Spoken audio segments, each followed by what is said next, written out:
पति पत्नी दोनों डॉक्टर थे। पत्नी ने तलाक का मुकदमा दायर कर दिया था। फैमिली कोर्ट में फैसले से एक दिन पूर्व जज ने एक और अंतिम मौका देते हुए दोनों से बारी बारी अकेले में सवाल जवाब किए। जज साहब ने डॉक्टर पति को तो इस बात के लिए तैयार कर लिया कि वह पत्नी के साथ रहने को तैयार है, किंतु डॉक्टर पत्नी को तैयार नहीं कर पाए। आखिर तलाक हो गया। एक दिन अस्पताल में जज साहब और महिला डॉक्टर मिल गए। औपचारिकतावश महिला डॉक्टर ने अपने चैम्बर में उन्हें चाय पर आमंत्रित कर लिया।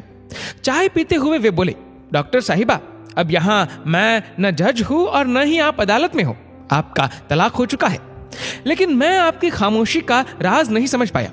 आप द्वारा तलाक का मूल कारण वह नहीं था जो साक्ष्यों और घटनाओं से सिद्ध हुआ है। वह तलाक की वजह कतई नहीं थे। आपको कोई ऐतराज न हो तो मैं अब वास्तविकता जानना चाहता हूँ।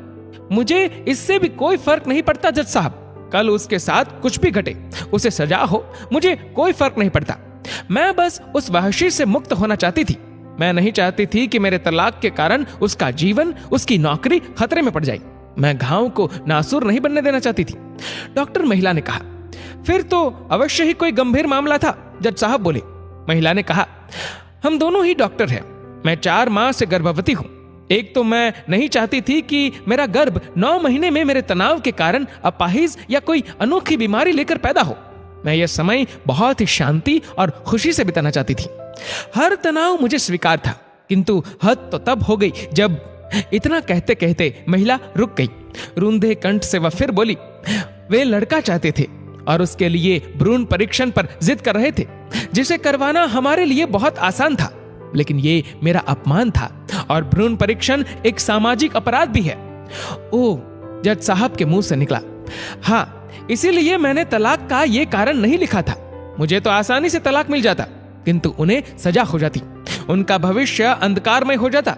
अपने पेशे से वे बहुत मेहनती और ईमानदार है, इसलिए मैंने मूल कारण को अलग रखा। सजा उन्हें दिलवानी थी, उनके पेशे को नहीं। इसके अलावा भी डॉक्टर होने के साथ साथ पारिवारिक सामंजस्यता के अभाव से भी मैं उनसे ही नहीं, परिवार से भी बहुत प्रताड़ित हो रही थी। इसलिए इस कारण को अलग रखते हुए मैंने तलाक का अन्य कारण लिखा था। ये हथियार तो मेरे पास ब्रह्मास्त्र की तरह कभी भी इस्तेमाल करने के लिए सुरक्षित था। महिला ने कहा, इतना होने पर भी तुमने उस आदमी को बचा लिया जो भविष्य में किसी दूसरी स्त्री के लिए अभिशाप बन सकता है।